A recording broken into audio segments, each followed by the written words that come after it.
Seguimos adiante para falar aqui sobre uma das personalidades preferidas, uma das personalidades políticas preferidas pela doutora Ana. Quem? Estou falando desse sujeito aqui, ó. Esse aí é o jovem Eduardo Cunha. O jovem Eduardo Ave Cunha. Maria, não, eu podia terminar minha noite sem isso. O Muito usufrutuário da admirado. nação. Por que a gente precisa falar do Eduardo Cunha? Porque o bolsonarismo tem para ele um plano, Ana. O bolsonarismo tem um plano para Eduardo Cunha, vê nele um puxador de votos. Só tem um probleminha. Vai puxar. Só tem um probleminha. Ele está inelegível. Lá pro O Globo. Olha lá. Eleições 2022. O que o bolsonarismo espera de Eduardo Cunha nas eleições deste ano?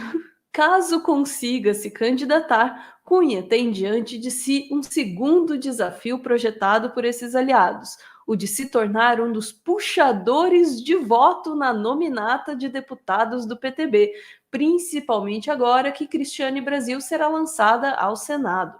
Ao lado da filha de Roberto Jefferson e do comentarista de rádio Adrilles Jorge, Cunha era, até o início da semana, um dos 3 nomes mais bem cotados internamente na sigla para o pleito.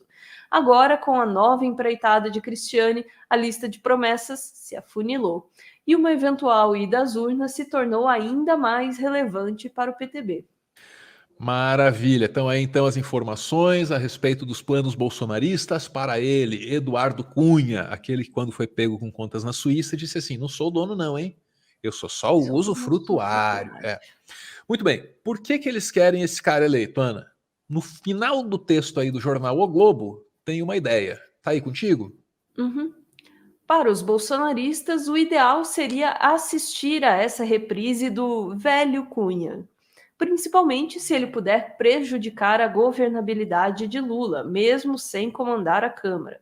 Nesse papel, a expectativa, ao menos no PTB, é ainda contar com Arthur Lira, que já se aquece para ser reconduzido à liderança da casa em fevereiro. Então tá aí a ideia, né? Se tudo falhar, entendeu? Se tudo falhar, não deu para adiar a eleição, não deu para dar golpe, não deu para vencer a eleição, não deu para impedir o Lula de tomar posse, o Lula tomou posse. Lula toma posse. E agora? Agora a gente tenta derrubar ele. E para derrubar ele a gente conta com quem? Pô, com um cara experiente nessa coisa de derrubar presidente. Eduardo Cunha. Rapaz. O Eduardo Cunha, Ana riu aí quando falaram assim, ele pode ser puxador de votos e tal. Veja só você, ele é celebrado pelo impeachment. Ana, é ele e o Paulo Guedes. Ele entra no mercado, o pessoal agradece. Gosto muito forte em cima de você, né? A esquerda diz que você é o cara que fez o golpe, e o pessoal da direita, mais à direita, te agradece pelo impeachment. Isso eu sou agradecido todo dia, em todo lugar que eu vou, né? Sempre tem alguém que vem me agradecer. Mas é importante o seguinte, o PT é oportunista em todas as maneiras.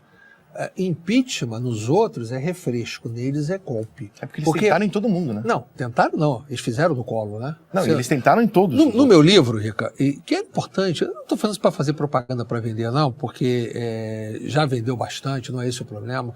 O problema é o seguinte, ele tem um compêndio de história ali, que eu venho desde a proclamação da República, todas as eleições presidenciais, aí eu trato do Estado Novo, a lei do impeachment de 1950, ela foi usada pela primeira vez com Getúlio Vargas em 54, que venceu na Câmara dos Deputados, evitou o impeachment, depois ele suscitou, é outra coisa, mas ele evitou o impeachment, depois foi usado com o Collor, eu trago a história, passo pelo regime militar, passo depois pela Constituinte 88, as eleições diretas que aconteceram a partir daí, trato a eleição do Collor, que eu participei da campanha do Collor, então eu tenho fatos inclusive inéditos disso lá, e vem o impeachment do Collor. Eu analiso o impeachment do Collor. Porque o Collor foi caçado com a Fiat Elba. Sim, foi o argumento que usaram. Golpe? O pedalinho dele era o Fiat Elba. Não, mas o PT não foi caçado pelo pedalinho. Não, eu sei, mas tinham que achar Não, mas o problema não é esse. Isso podia ser para desmoralizar politicamente ou até para processá-lo numa ação penal, que é o que depois foi absolvido, inclusive, da ação penal. Mas a ação penal, ela era sobrestada até o fim do mandato dele, porque ele não podia ser processado por fatos anteriores ao mandato, como presidente da República. Ele foi empichado por isso. Qual o crime de responsabilidade que o Collor cometeu? Nenhum, zero. Então foi um processo político, e eu trato disso. O da Dilma, que foi a terceira vez que foi usada a lei do impeachment de 1950, eu começo a tratar do meio do livro. E o processo dela começa nas manifestações de 2013. É uma situação um pouquinho diferente, porque aquela manifestação de 2013, aquilo foi uma crise de representatividade. As pessoas, começou com o problema das empresas de ônibus, no aumento de passagem em São Paulo, e virou uma bomba. Uma bomba. Uma bomba por quê? Todo mundo reclamava de alguma coisa. Ninguém sabia exatamente por que estava na rua, mas estava. Eu apoio a sua reivindicação, você apoia a minha. E eles acabaram com essa baderna, com baderna. Só não explicou aí qual foi o crime de responsabilidade que ele julgou naquela ocasião. Mas está aí Eduardo Cunha, o homem para o qual o bolsonarismo tem planos, e ele que é mais bolsonarista que Bolsonaro hoje em dia, Ana. No mesmo podcast aí do Rica Perrone, ele contou pra gente, Ana, que o Bolsonaro é um homem perseguido pela mídia, Ana, injustiçado, Ana. Ninguém ser tão perseguido pela mídia como o Bolsonaro é. E olha que eu fui perseguido, bastante. Eu diria para você o seguinte, o Bolsonaro, ele estabeleceu uma forma de comunicação com a sociedade que independe da intermediação dos meios de comunicação. E essa é a grande razão da repulsa da mídia. As pessoas falam, é que o Bolsonaro não está dando a verba publicitária. Isso pode ter até algum efeito, mas eu diria para você, vamos dar um exemplo clássico. Você acha que o faturamento do poder público tem influência no faturamento da TV Globo? Muito pouco. O que tem influência eles é a perda do poder. E o Bolsonaro, na hora que estabeleceu a comunicação direta, ele simplesmente tirou o poder de influência que a própria mídia tem sobre o eleitorado de uma maneira geral, sobre a população de uma maneira geral. Então, consequentemente, é pau no Bolsonaro. O Bolsonaro já foi para a campanha eleitoral, participar da entrevista no Jornal Nacional, já contestou os apresentadores no ar. Então, nenhum outro fez isso.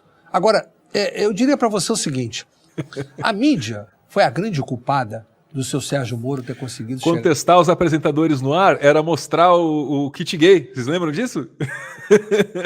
Que não existe. Com relação a isso. Queria mostrar um livro lá, era proibido. O jurídico, político, tirou um governo ruim, que a Dilma ainda conseguia ser pior do que a mediana do PT de uma maneira geral, porque a Dilma era pior do que o PT. O problema da Dilma é o seguinte, eu costumo dizer, o Bolsonaro viveu dos seus 3 anos e meio de governo, 2 de pandemia e está vivendo meio de guerra.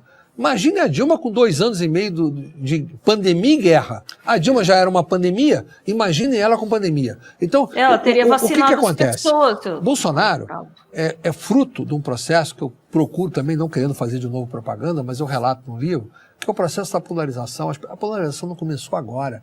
Ela vem já desde a primeira eleição. Você sabe o que é polarização? Collor representava o espectro da direita que hoje está sendo representado pelo Bolsonaro. E o Lula tomou o lugar do Brizola, que era o Brizola que era a esquerda, tomou no Photoshop. E não largou mais, o PT não largou mais.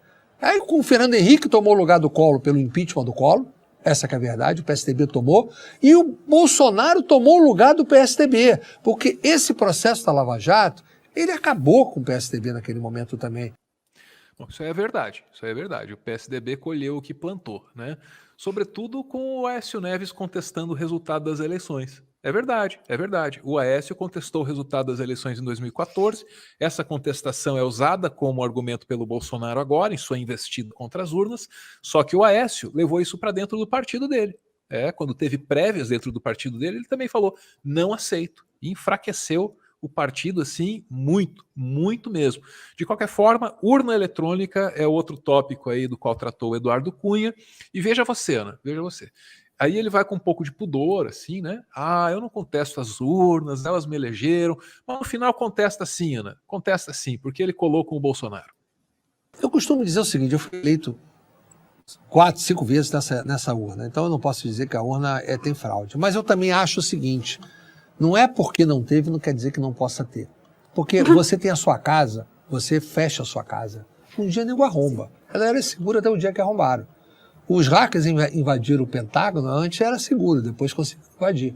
Então, vai um dia que vai quebrar a segurança de uma forma. Então a gente tem que estar precavido, transparente e precavido para evitar que isso possa ocorrer. Na dúvida não faz eleição, então. Ao invés de questionar as urnas, eu defendo que a gente tenha a fiscalização e a transparência. E como que você pode fiscalizar também? Eu me lembro bem, e eu cito esse exemplo, na eleição do Collor, que eu participei da eleição do Collor, e não era... Não, chega.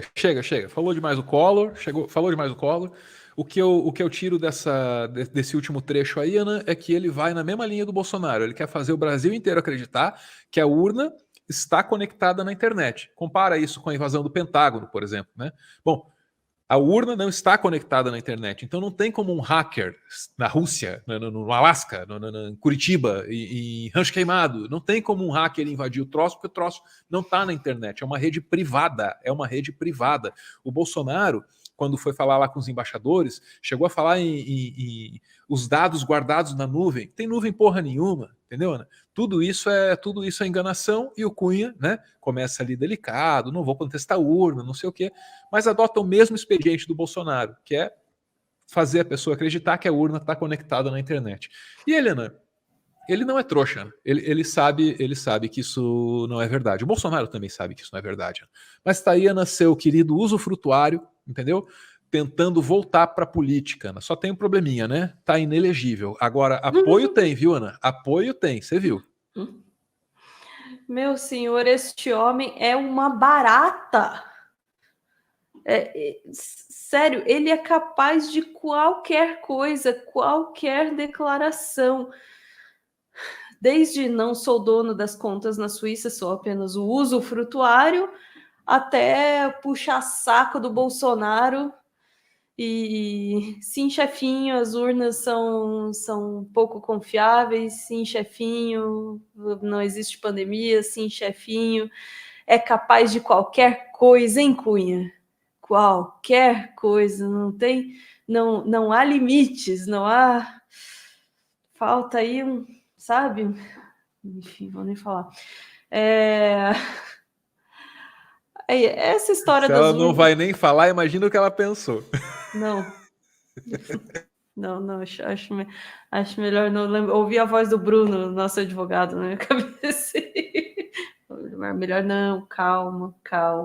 Mas é que, para usar aí uma expressão de CPI, este senhor desperta em mim os sentimentos mais... Qual que era a palavra? Mais profundos, mais... Não sei se tá com o áudio mutado.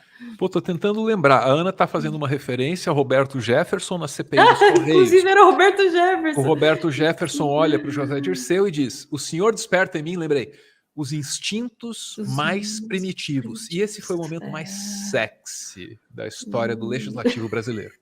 Primitivos, a galera falando.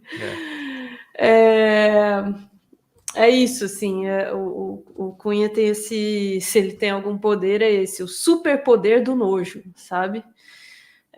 Causar este asco enorme, porque realmente o cara não tem limites, assim, no quanto ele é capaz de se derreter e se desfazer para caber onde for necessário, para agradar quem for necessário para poder sobreviver. Barata. Muito bem, e encerramos aqui com a lembrança do Roberto Jefferson, que eu consegui achar em tempo recorde aí enquanto a gente ouvia a Ana. Roberto Jefferson, CPI dos Correios. Eita, nós! Comecinhozinho do século. Olha lá. Ó. Tenho medo de Vossa Excelência, porque Vossa Excelência provoca em mim os instintos mais primitivos. E eu tenho medo, sinceramente, da consequência dessa... Cortou no meio, mas olha a cara do Dirceu de... Porra é essa? Sim, né? O que você faria, assim, quando alguém diz um negócio desse? Você não sabe se você está sendo criticado ou se estão dando em cima de você, né? Esse homem já viveu tudo, Ana. Esse homem aí já viveu tudo, entendeu? Já fez cirurgia no rosto para não ser reconhecido, foi para Cuba e voltou, lutou no movimento estudantil, comprou o parlamento inteiro. Ele fez de tudo, né? Mas nunca sentou ali e ouviu um rapaz dizer para ele, em rede nacional, eu tenho por você uns instintos primitivos, etc. E tal. Ele tá vivendo um momento novo, e é um sujeito que viveu tudo, né?